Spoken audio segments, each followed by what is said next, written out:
Oi, boa noite. Boa noite, pessoal do Instagram. Boa noite, vocês que estão aqui na casa. Nós tivemos um problema técnico e não foi possível fazer pelo YouTube. Nós não conseguimos fazer pelo YouTube. Então, vocês que estão entre o YouTube e o Instagram, avisem aos outros lá que a gente vai fazer pelo Instagram. Como eu sei que o público do YouTube não é o mesmo do Instagram, quase sempre, a gente vai marcar uma próxima live também para fazer lá no canal, tá bom? Eu vou ver uma data para a próxima semana e a gente pode marcar para a gente poder conversar. Mas é bom que a gente pode interagir também aqui no Instagram, não é? Boa noite, Neuza, Letícia. Vou mandar uns parabéns para a mãezinha Ná, que fez aniversário ontem, viu? Hoje tem a nossa vozinha aqui, que a gente chama ela de vozinha, porque ela é a querida do Instagram, não é? Ela é a querida do Instagram, que faz os enxovais, que é a Avelina. Então, hoje ela está aniversariando também. Ela é responsável pela confecção de todos os enxovais que saem aqui da casa também. É a vozinha de todos os bebês, tá bom? E aí o pessoal vai entrando e a gente vai começar hoje, junto com o pessoal que está aqui na casa também, que tem um público, mais ou menos 70 pessoas. Nós vamos fazer uma palestra mais rápida, porque o pessoal já esperou muito aqui, mas nós vamos começar fazendo as nossas orações. Vamos fechar os nossos olhos físicos, abrir os nossos olhos espirituais, para estabilizar as nossas emoções, nossas energias, estabilizar e criar uma força, uma proteção, para abrir os nossos ouvidos, para que a gente possa entender a palavra que hoje requer, o que Deus requer de nós, não é?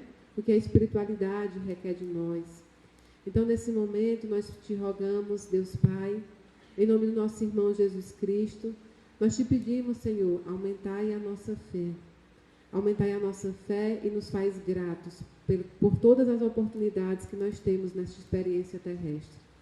Seja elas as consideradas boas, ou aquelas que nós não gostamos, porque nos inflige a dor, a solidão e a saudade.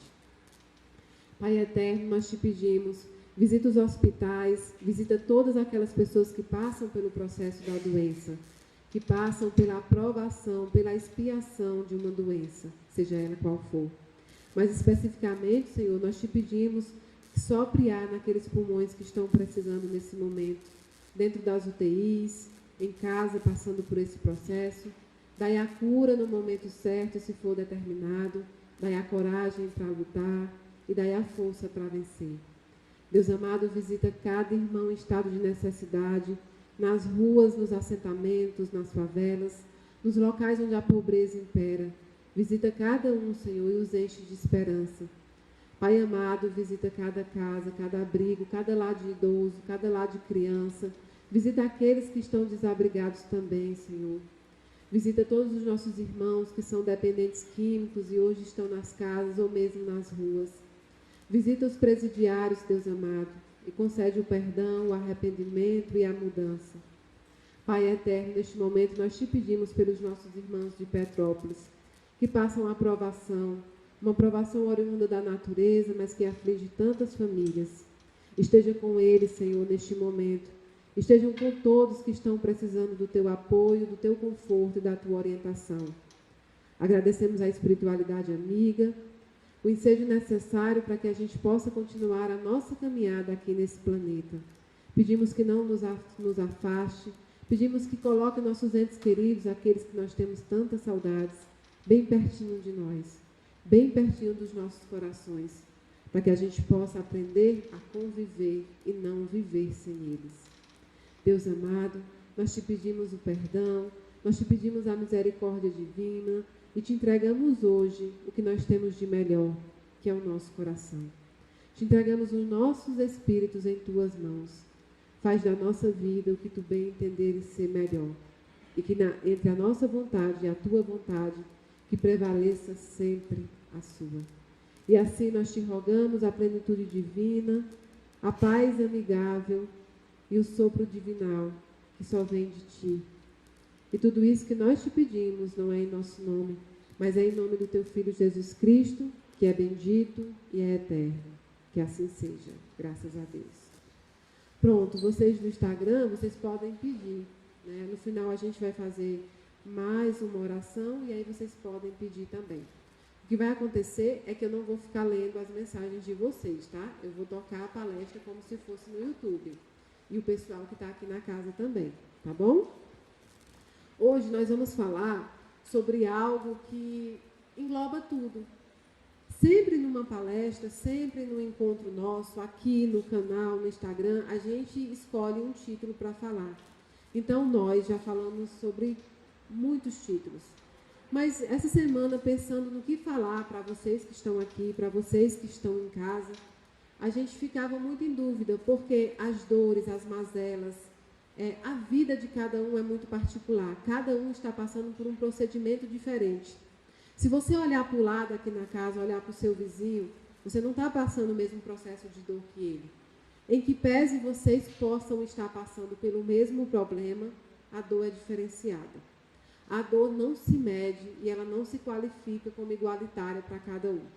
Dor é linguagem universal, mas ela é quantificada diferente para cada um de nós, para cada um que está sentindo essa dor nesse momento. Então, falando isso com Daniel, com a espiritualidade, com os entes de vocês que me procuram sempre que sabem que nós vamos estar perto um do outro, eu pensei em falar sobre as experiências terrestres. Então, as experiências terrestres que nós vivemos nesse plano são diversas.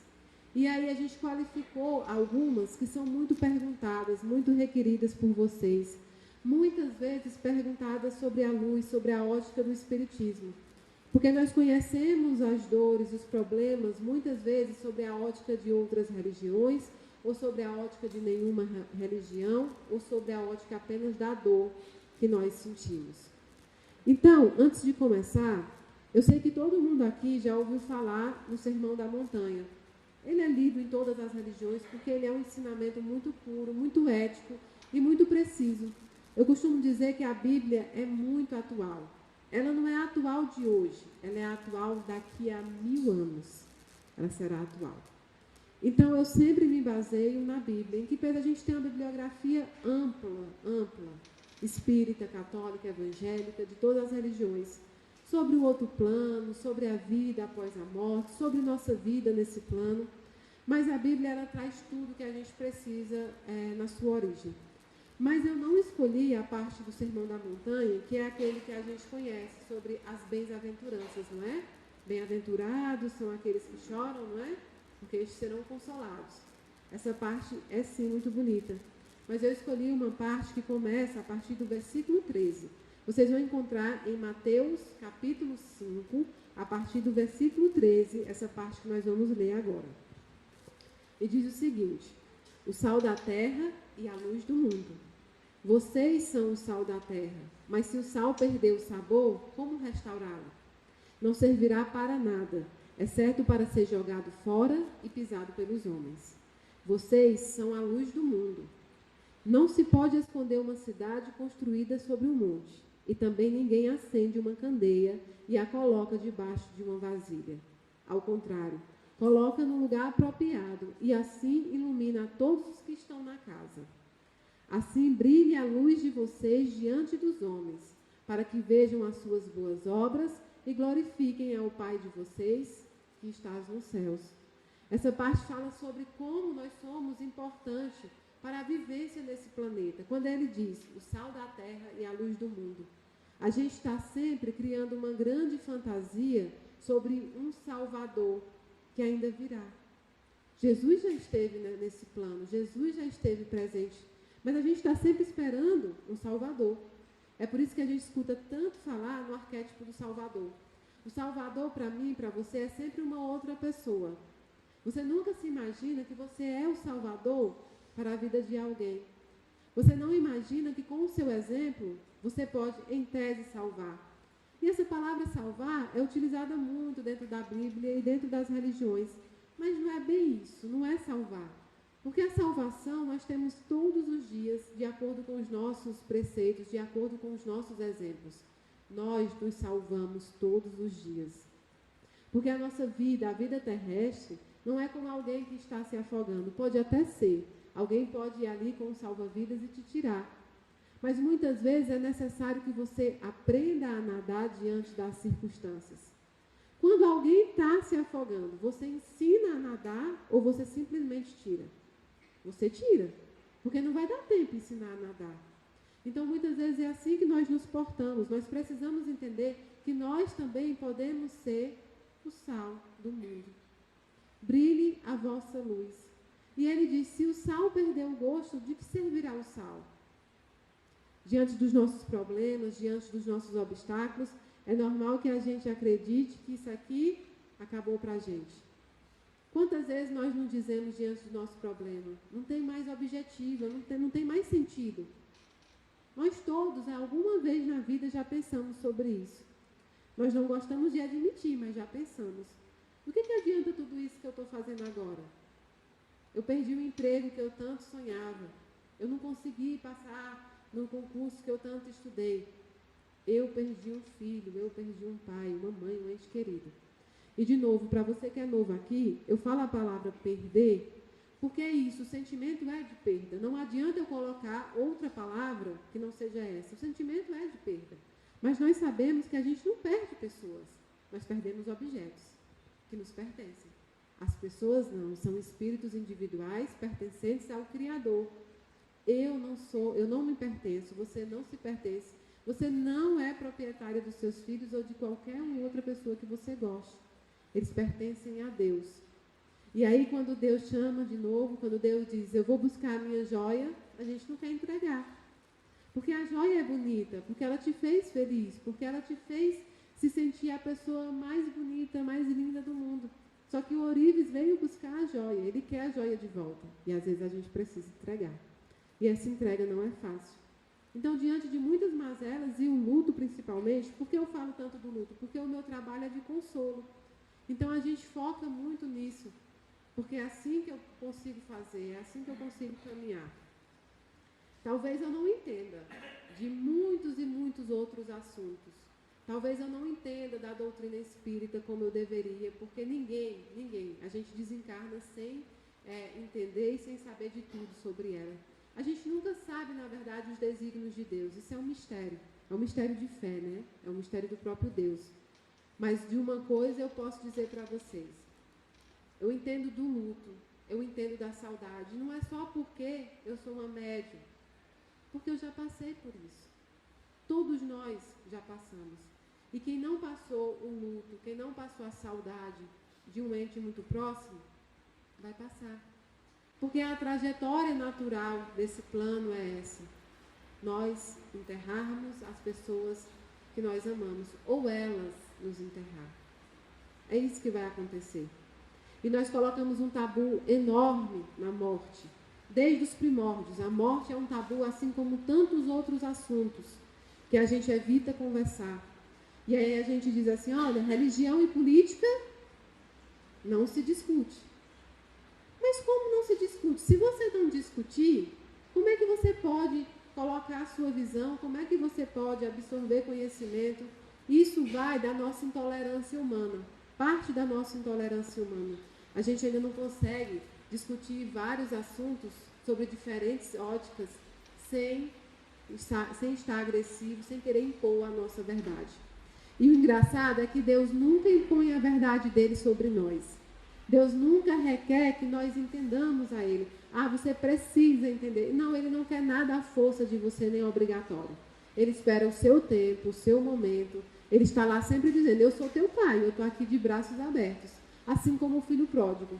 Mesmo que hoje você não compreenda o que eu fiz na tua vida, mesmo que hoje você não compreenda o porquê você passa por esse processo, eu estou aqui.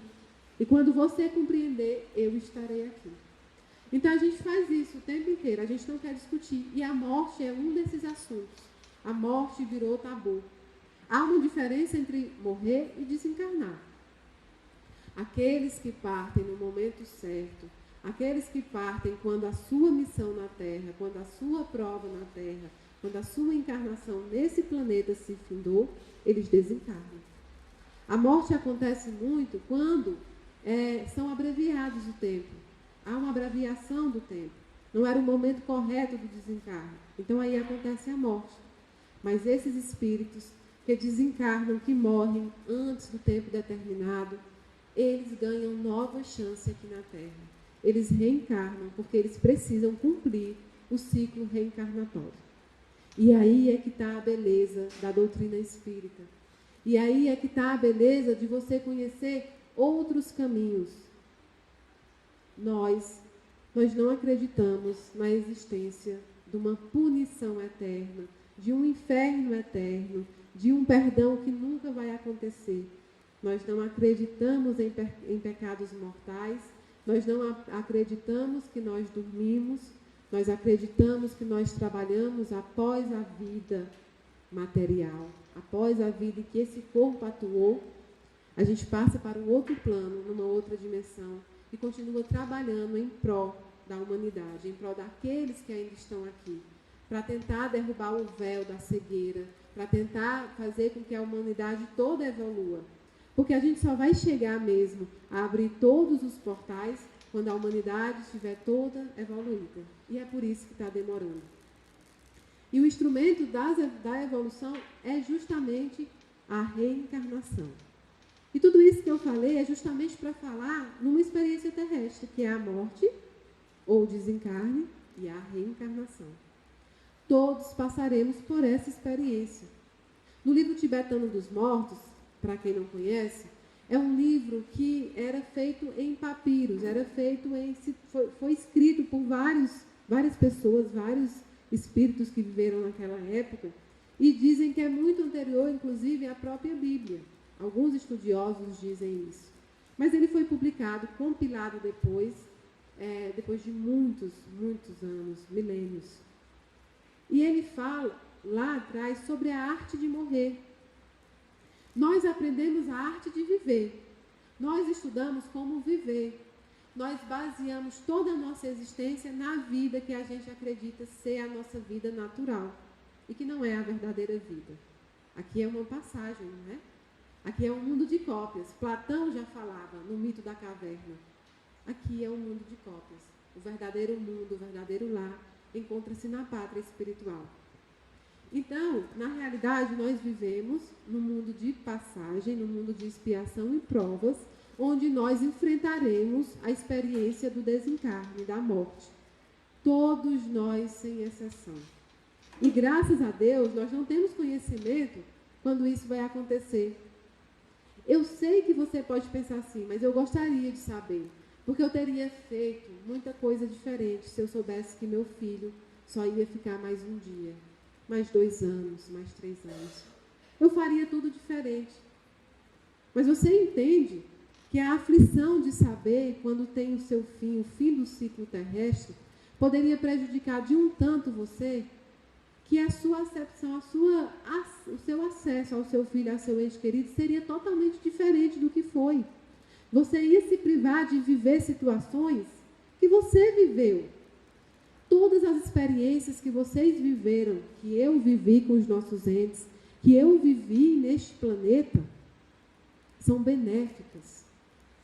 São benéficas, oriundos da nossa existência.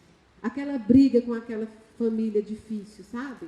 Aquela pessoa difícil que você brigou e você fala assim, não sei se eu queria viver isso, não. Queria.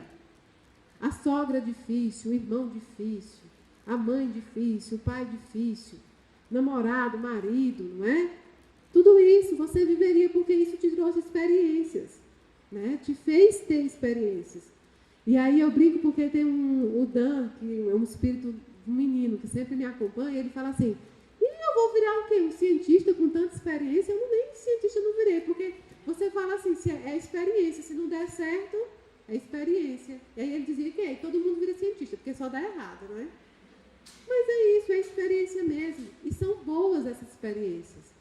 Já pensou se você passasse uma vida inteira meio que robótico, fazendo o que você tem que fazer, porque você sabe que seu tempo será aquele? Graças a Deus, Deus foi misericordioso e não nos deixou saber. E aí você pode viver todos os dias como se fosse o último. Não será. Você irá acordar em um outro plano, numa nova vida, a vida verdadeira. A vida vai continuar lá. Mas aqui nesse plano, ela se encerra. E que com isso, que com a morte, a gente tire dela realmente os ensinamentos que nós devemos tirar. Viver sim, como se fosse o último dia. Não deixe aquele beijo que você quer dar hoje para amanhã. Não deixe aquele abraço que você quer dar hoje para amanhã. Nem aquela briga que você quer brigar hoje para amanhã. Não deixe de falar, não deixe de procurar. Não deixe de se irritar, não deixe de discutir. Não deixe, sabe por quê? O contrário do amor não é o ódio, não é a raiva. É a indiferença. Até o ódio, a raiva ou qualquer outro sentimento mais baixo, ele te liga às pessoas. Há um sentimento ali que pode ser transformado. A indiferença é que não.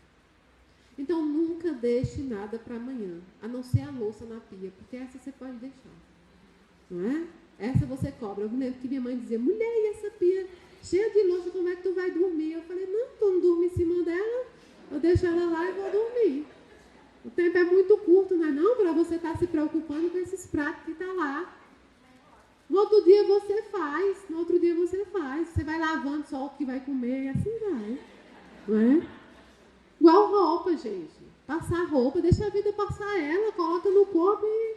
Não é? Porque a gente perde muito tempo. É outra experiência. A gente perde muito tempo tornando grandes coisas pequenas. Eita, Mayra, agora está falando para a gente ser suja? Não, gente, não é isso. Eu estou falando para você não fazer, não limpar a sua casa a ponto de você não ter tempo de viver dentro dela.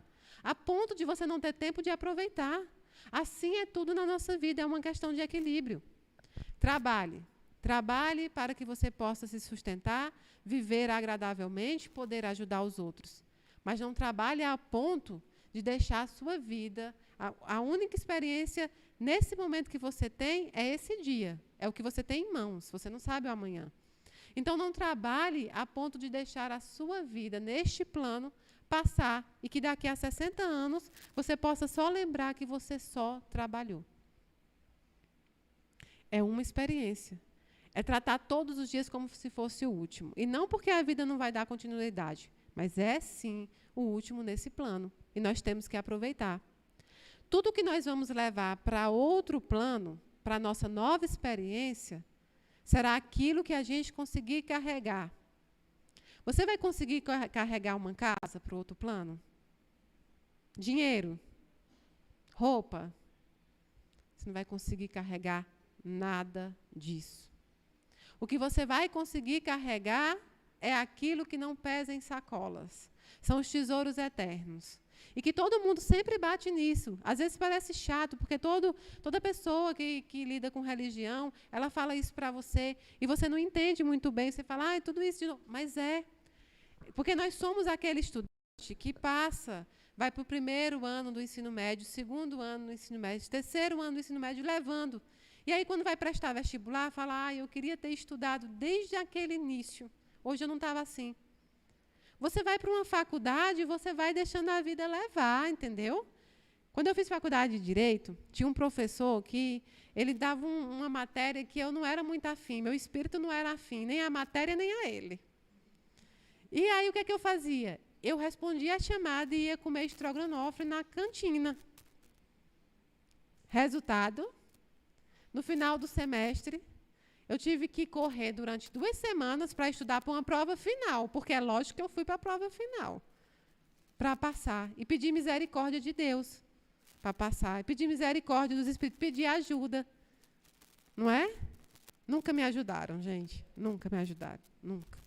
Por mais que eu pedisse, né?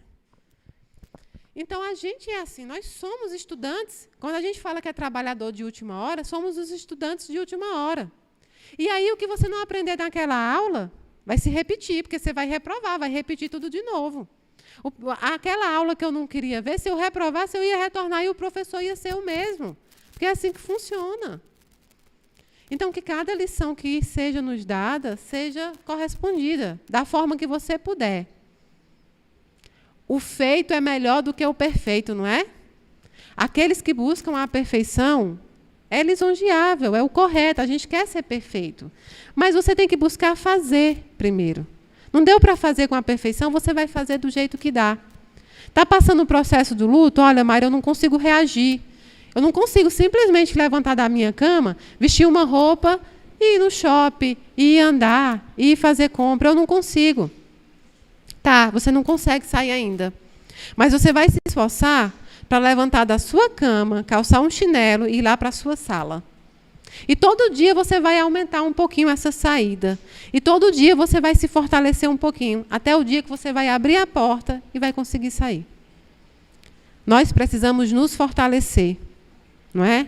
A gente fala assim, que Deus, ele só dá a carga porque a gente pode carregar, né? E aí, às vezes, você pensa, pois me confundiu com o Rambo, né? Um Rambo. Não é, não, né? Pois não é, não. Não é que ele te confundiu com o Rambo, não. É que ele sabe do teu potencial. Ele criou criaturas perfeitas. Quando você diz assim, eu sou imperfeita. Não, você não é imperfeita, não. Se o Criador é perfeito, as criaturas dele são perfeitas.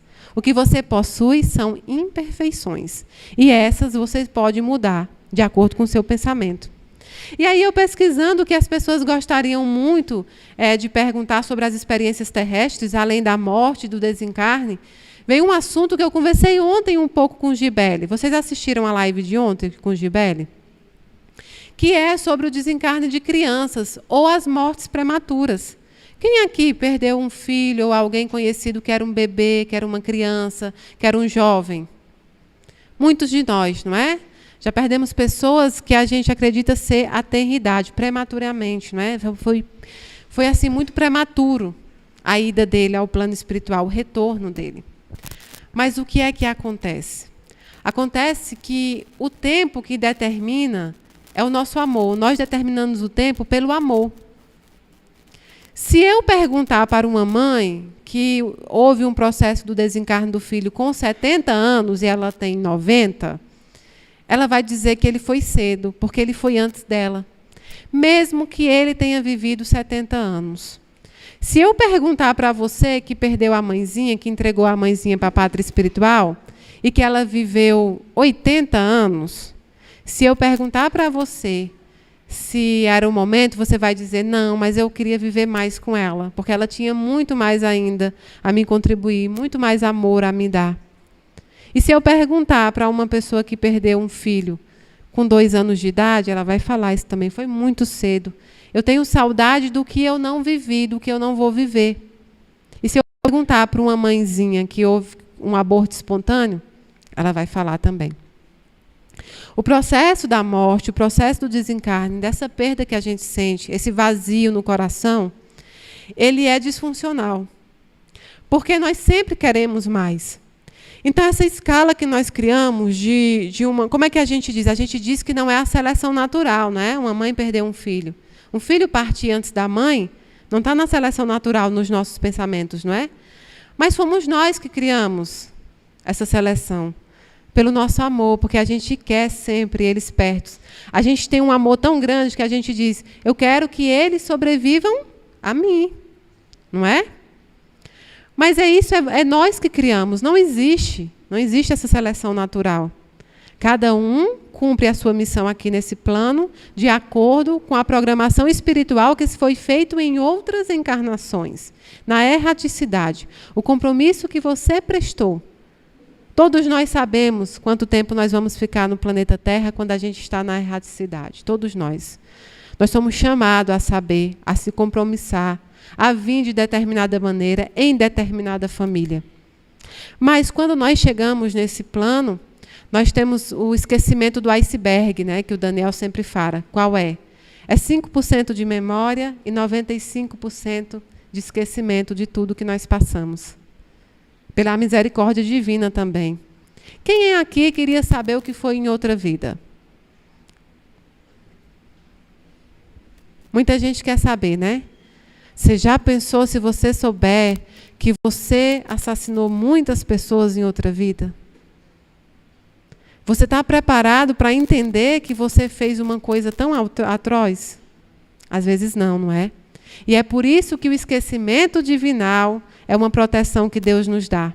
É porque a gente quer sempre saber que nós fomos princesas, reis, não é? Sempre que você conversa com alguém, ela diz assim, eu fui a rainha do Egito, eu fui Cleópatra, eu fui padre, eu fui uma freira. Ninguém quer dizer outra coisa, ninguém quer dizer. Eu nunca escutei ninguém dizer que foi outra coisa, eu fui danada em outra vida.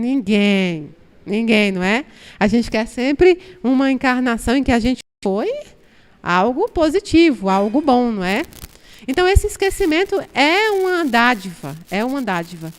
Eu lembro que eu quis muito saber o que eu era, então eu pesquisei com vários espíritos. E vários me disseram vários tipos de coisas diferentes, para me assustar, para tentar me ensaboar, diversas maneiras. E aí, quando trocaram a minha mentora pelo Daniel, quando Inácio Daniel chegou, a primeira pergunta que eu fiz foi essa. Ele perguntou o que eu gostaria de saber. E eu disse que eu queria saber qual era a minha outra encarnação. E ele disse, você já sabe o que você vai fazer nessa? Não. Você está bem nessa encarnação? Você acha que está bem? Não, eu estou benzona aqui, ó, evoluída. Não. Então se preocupe com essa, porque a outra você não pode mais fazer nada. Essa você pode. Vamos tentar se preocupar com esta encarnação? Ah, Mayra, mas eu queria muito saber. Então prepare-se o espírito, prepare-se, esteja bem evoluída para entender que você pode não ter sido algo que você gostaria de ser. E também não vamos criar fantasias. Há algumas fantasias que nos envolvem, né? Tem pessoas que elas começam a criar as encarnações que foram. Ai, mas eu não estou me dando com minha filha, estou brigando muito com minha filha, já sei. Ela foi uma inimiga minha na vida passada. Pode até ser, porque a gente estuda que a gente vem na família que nós viemos por escolha nossa para resgatar umas faltas e às vezes situações que nós precisamos e que não foram resolvidas. Mas muitas vezes, grande parte das vezes, nós precisamos mudar os nossos atos aqui. Você, sua filha, ela diz que aqui o fruto não cai muito longe da árvore, geralmente é assim. Ela tem um pouco de você. Aí você é irritada, brigona, desaforada. A filha também é. O que é que você acha que vai acontecer? Aí você não muda, ela não muda. E aí você põe a culpa na encarnação passada. Às vezes eu ponho a culpa também na encarnação passada. Quando eu quero me sair de algo que eu provoquei, eu falo, porque na encarnação passada. Mas é para tentar justificar atos que eu cometi nessa. Eu errei foi nessa, eu preciso modificar meus atos aqui. Nunca é tarde para se modificar. Então a gente estava falando sobre a morte prematura das crianças. E muita gente tem curiosidade de saber se quando uma criança desencarna aqui, por exemplo, com 2, 3 anos, quando ela vai para o outro plano, o que é que acontece com ela? Ela continua crescendo? Ela volta como um espírito adulto que ela é? Nós sabemos que a reencarnação da criança é que é infantil. O espírito não é infantil.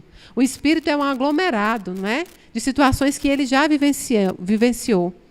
Eles são herdeiros históricos e eternos. As crianças que desencarnam em tenridade nesse plano são herdeiros históricos e eternos de várias encarnações. E trazem com elas todas essas experiências. Mas o que acontece é que quando elas retornam, elas vão para lugares diferenciados.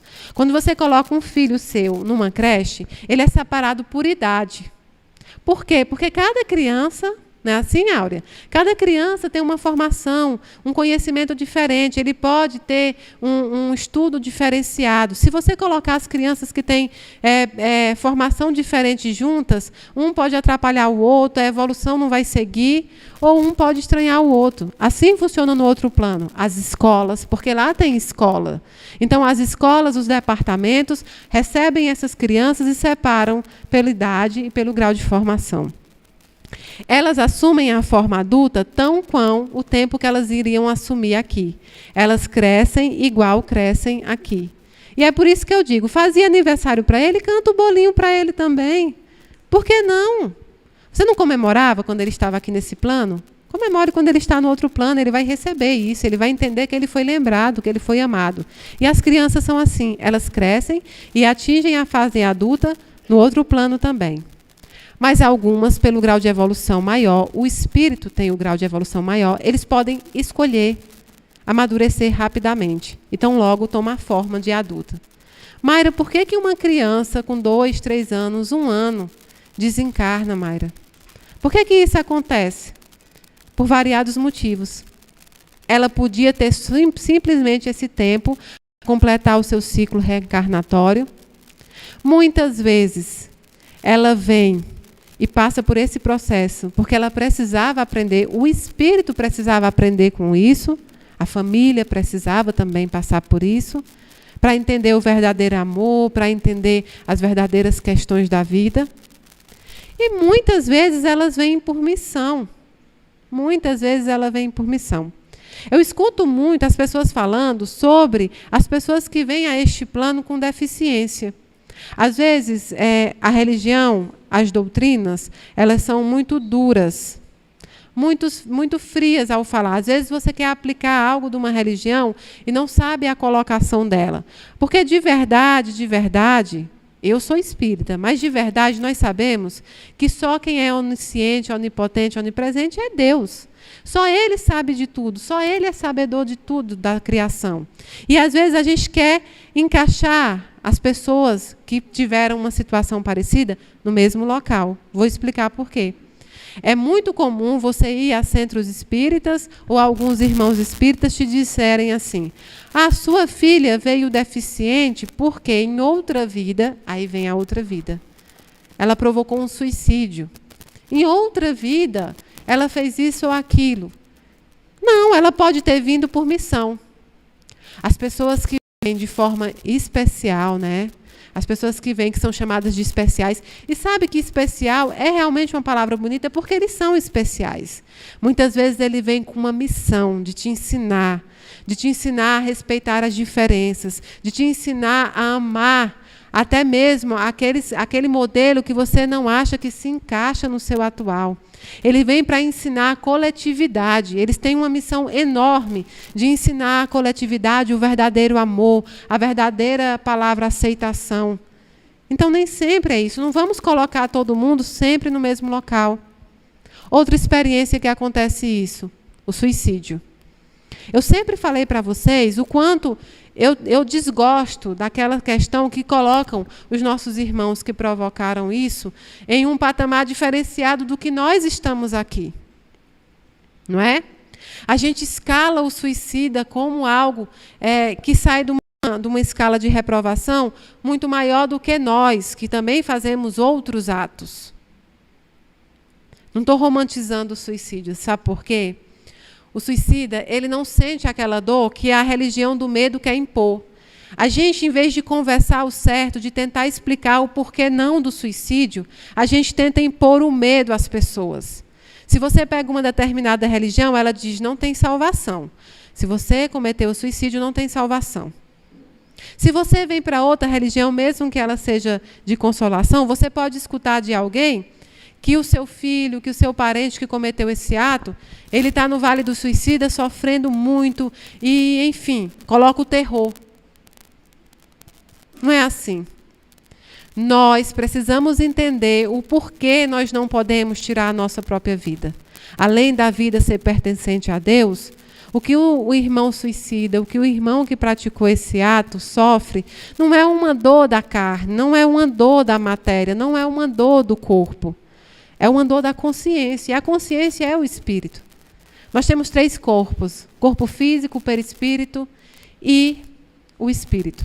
O que a Mayra enxerga não é espírito. É o perispírito. Eu não enxergo o espírito. Só Deus pode enxergar. Porque o espírito é a consciência. Então, o que os nossos irmãos sofrem é uma dor na consciência que é milhões de vezes pior do que a dor da matéria. Porque a dor da matéria vai passar. A dor da consciência, eles precisam aprender, reaprender. Eles precisam, a duras penas, caminhar.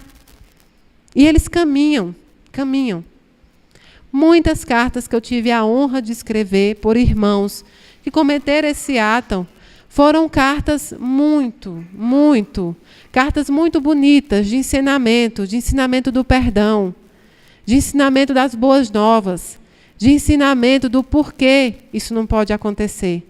Eles vêm trazendo um rito de esperança, eles vêm trazendo um rito de boas novas, ele vem trazendo para você o verdadeiro motivo de o porquê você deve continuar neste plano, mesmo diante dos problemas. E eles lá lutam para evoluir. E vão evoluir. E irão ser resgatados. E vão estar com a família vão cuidar. E vão voltar para este plano, para resgatar estas faltas, para terminar o seu ciclo de reencarnação.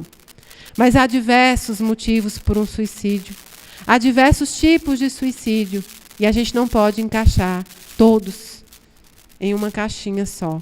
Como a gente não pode encaixar nada na vida. Então, procurem entender o porquê alguém não pode se suicidar. Não impor o medo. Todos, exatamente todos os irmãos que tiram a própria vida, eles têm que lidar, além dessa dor na consciência, com o arrependimento ou com o remorso.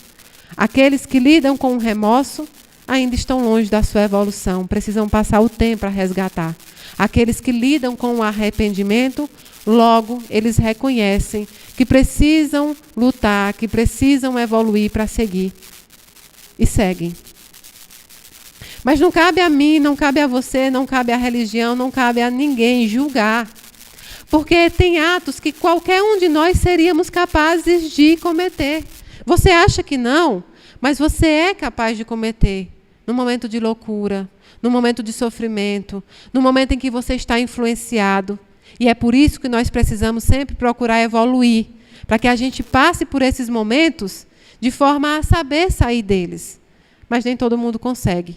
E da nossa parte, o que a gente deve vibrar para esses nossos irmãos é amor, é cuidado, é oração, é dizer força, força, porque quando você passar esse tempo determinado que você vai ter que passar para resgatar, você vai ser resgatado, vai para a colônia, vai encontrar seus familiares. Até então, força daí que eu vou ter força daqui. Vou fazer o possível para te ajudar daqui e eles vão ter força para lutar de lá. E eles, grande parte, têm. Grande parte reconhece e tem força para lutar. Então, passar dessa experiência também, que é uma das experiências que eu sempre recebo pergunta, tem outra que é sobre a cremação. Muita gente pergunta sobre a cremação. É válido cremar? O que é que a doutrina espírita pensa sobre a cremação? Porque há todo um mito também diante da cremação. Nós sabemos que desde os primórdios a cremação é utilizada, não é? Nas piras, no Egito, em outros locais, na Grécia. O fogo, ele tem um sinônimo de purificação. O fogo é algo que purifica para aqueles povos. E era muito usado. Então, quando as pessoas desencarnavam, eles colocavam em piras e ateavam fogo. E era normal. Mas, com o tempo foi passando, e a gente foi criando mitos em cima de procedimentos, né, para se desfazer do corpo material, mitos religiosos, mitos. A doutrina espírita não proíbe nada. Não há nada que a doutrina espírita faça a proibição. Ela respeita o livre-arbítrio que foi dado por Deus para as criaturas que estão. Então, a cremação é vista com bons olhos pela doutrina espírita também. A única coisa que os espíritos superiores nos aconselham é a espera. Chico Xavier, lá no Consolador, através, por intermédio de Emmanuel, ele aconselha que se espere 72 horas para que possa se fazer a cremação. Para que é isso? É para que o espírito tenha tempo de se desligar, não é? Definitivamente do corpo material que ele esteve por tanto tempo. Nós temos uma ligação com esse corpo que foi nossa casa. Mas isso vai de espírito para espírito. Há pessoas que no momento do desencarne já estavam desapegadas a esse corpo material. E então não importa o que vai acontecer com esse corpo material que esse espírito vestia. Você não é um corpo que tem um espírito. Você é um espírito que tem um corpo. E esse corpo vai se desfazer. É por isso que a gente diz, cuidemos da nossa casa, né? Cuidemos da nossa casa, que é o nosso corpo. Então, a cremação é vista com bons olhos. E tudo depende da sua evolução. É por isso que você precisa buscar a evolução ainda neste plano. E pouco importa o que vai acontecer com o corpo material logo depois, não é? Muita gente pergunta também sobre a dependência química, né? A dependência de vários. A gente pode falar da dependência de várias coisas. O que é que acontece? Como eu disse para você, nós temos 3 corpos e um deles é o perispírito. E tudo o que você faz no seu corpo físico tem sintonia com o perispírito. Ele sofre as mudanças energéticas do que você está fazendo. Os nossos irmãos que são dependentes químicos ou dependentes de várias outras coisas, das drogas lícitas e ilícitas, não é? Da dependência do trabalho, a dependência do dinheiro, a dependência no geral, eles sofrem muito, porque eles sofrem muitas vezes influência de outros espíritos que se afinam àquele ato que ele está praticando. Quando você chega num bar e está todo mundo bebendo, e você é médio, ao longo de todo mundo que está bebendo ali, você vê milhares de espíritos. São espíritos que estão afins àquele momento, que acham que vão aproveitar também daquele momento. E eles influenciam estes encarnados que fazem isso. O processo da dependência química é um processo que precisa de muita ajuda. Farmaco, psíquico e também espiritual. Tem que agir nesses 3 campos. Tem que despertar na pessoa a vontade, o desejo também da autocura, não é? E a OMS, ela já catalogou a dependência química como doença, não é? De tão grave que é. E aí vem uma outra pergunta que também fazem. Corpos incorruptos. Quem aqui é católico já ouviu falar. A freira Bernadette. Ela desencarna, e aí 30 anos depois, a Igreja Católica começa o procedimento de canonização dela. E para fazer esse procedimento, eles exumam o corpo. Então, 30 anos depois, o corpo dela está em perfeito estado. Não houve decomposição do corpo. Retiram ela e ela está com o corpo em perfeito estado. E vários são os outros que até se tornaram santos e canonizados pela Igreja Católica, que passaram por esse procedimento, né? O Pio, né? O Papa Pio. Então, teve a Carolina, várias freiras, todas elas passaram por esse processo. A freira Bernadette, ela foi exumado o corpo 3 vezes, e nas 3 vezes o corpo estava em perfeito estado. A doutrina espírita acredita na espiritualidade eterna, que o espírito é eterno, mas o corpo não é. O corpo é um corpo físico que, em chegado o momento, irá sim passar o processo de decomposição. O que acontece é que, assim como a ciência explica, nosso corpo ele é formado por vários procedimentos e processos químicos. Ao longo da vida, nós ingerimos várias situações. Formol, nós ingerimos remédios para diabetes, enfim, qualquer tipo de farmaco. E muitas vezes, dependendo do lugar que você é enterrado, o corpo perde a umidade. E é a umidade que faz com que as bactérias venham e que elas possam começar o procedimento de decomposição. Então, existem muitos corpos, independentes de serem santos ou não, santificados ou não, que acontece isso. Às vezes, na sua cidade, alguém tira um corpo e ele está em perfeito estado. Porque é um processo natural que não é raro, acontece. Mas aí, Mayra, então você está dizendo que não são santos? Não. Está vendo como a gente se apega às coisas pequenas? A freira Bernadette tem uma situação inteira de ajuda aos pobres, de dedicação à vida dela a lutar pelas virtudes cristãs. Ela atingiu essas virtudes. E aí, o que importa se o corpo dela tivesse sido decomposto? Tanto é que o próprio Vaticano, a Igreja Católica, considera esse procedimento de incorrupto, né, de corpo incorrupto, como algo que não é a primeira coisa que é visto para se santificar alguém. Certo? Então, é o apego que nós temos às coisas pequenas. Esses santos que foram considerados santos, eles têm uma história de vida de entrega às virtudes cristãs. E é nisso aí que a gente deve se apegar. É nisso aí. São espíritos evoluídos que muitas vezes passaram pela Terra para nos mostrar o caminho a seguir, não é? Então, assim, tem os santos, São Francisco e tantos outros santos que passaram por esse procedimento. E tem também aqueles espíritos que ainda continuam entre nós. Né? Nós temos o padre, que eu sempre falo dele, Júlio Lancelotti, não temos? Que está lá fazendo um trabalho maravilhoso. Nós temos Divaldo Franco, Isabel Salomão, tantos espíritos que a gente tem a honra de estar perto, simplesmente pelo fato de conseguir ser exemplo. Tem tantos espíritos evoluídos aqui, ó, no meio de vocês, às vezes dentro da sua casa, do seu lado, e você não consegue ver, não é? Então, o corpo incorrupto, para nós espíritas, é isso. É um procedimento natural que, às vezes, acontece com o corpo material. Fertilização in vitro. Muita gente pergunta o que é que o espiritismo acha disso. O espiritismo vê com bons olhos também. É um auxílio na transição planetária.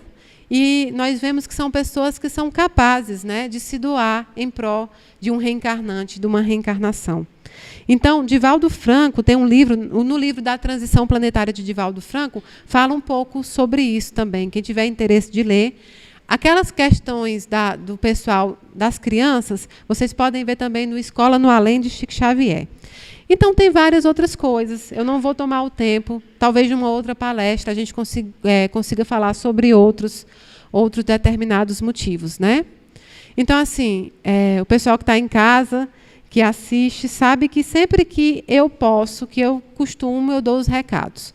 Aqui na casa tem o seu Joaquim e a dona Thelma, que estão presentes. Não sei se a família está aqui, mas que eles estão presentes também. Tem o seu Roberto Vieira, que é chamado de Peló, que é filho de dona Vilma. Tem o seu Edgar, que está com o seu Luiz e com a Cristina, viu?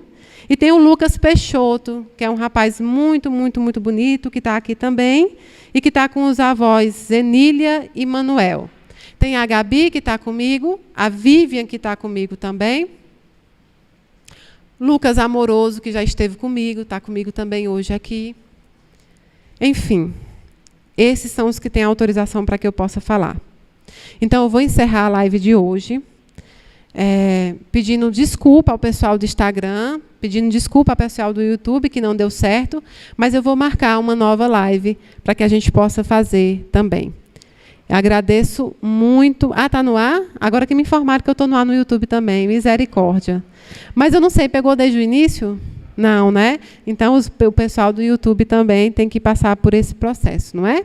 Agradecer a todo mundo que esteve na casa. Irei marcar uma próxima live também, talvez próximo. Pedir desculpa, porque eu falei para o pessoal que está presente aqui que eu estou com uma dor de dente terrível. Já tem 3 dias. Então, eu vim fazer por respeito a vocês que estão esperando, tá bom? E me desculpe se não saiu como eu gostaria, mas foi como eu pude fazer hoje, tá bom? Agora o Everton vai fazer a oração, né? A oração final, para que a gente possa encerrar os nossos trabalhos de hoje. Vai ter o passe, depois, quem quiser tomar passe e água fluidificada vai ter. Muito obrigada, tá?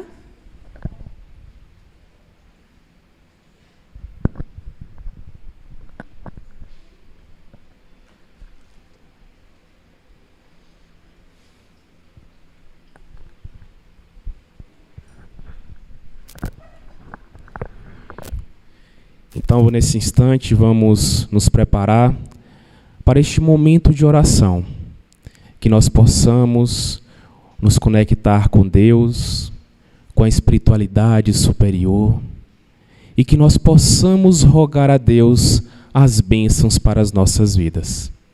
Senhor, estamos aqui reunidos em Teu nome, Pai, para rogar as Tuas bênçãos para todas as famílias, para as famílias do mundo inteiro, Senhor. Abençoa os lares aqui representados, abençoa os lares dos nossos irmãos que nos assistem através do Instagram e também do YouTube. Abençoa, Senhor, todos os irmãos que estão nos hospitais, todos aqueles que estão lutando pela vida, Senhor. Abençoa igualmente, Pai, os irmãos que choram, as famílias que passam pelo processo do luto. Abençoa, Pai, todos os trabalhadores da Tua seara. Nós rogamos as Tuas bênçãos para o patrono da Casa da Caridade, o mestre Inácio Daniel, também para os 84 trabalhadores espirituais que nos assistem, também para a nossa irmã Mayra Rocha, idealizadora desses projetos. Enfim, Senhor, nós rogamos as Tuas bênçãos para as nossas vidas e para a humanidade inteira. Que assim seja. Amém. E, meus irmãos, nós vamos continuar na atividade presencial com o passe, mas saibam que através desse trabalho do passe, nós vibraremos por todos vocês que estiveram e que estão conosco através do Instagram e do YouTube. Muito obrigado, fiquem todos com Deus.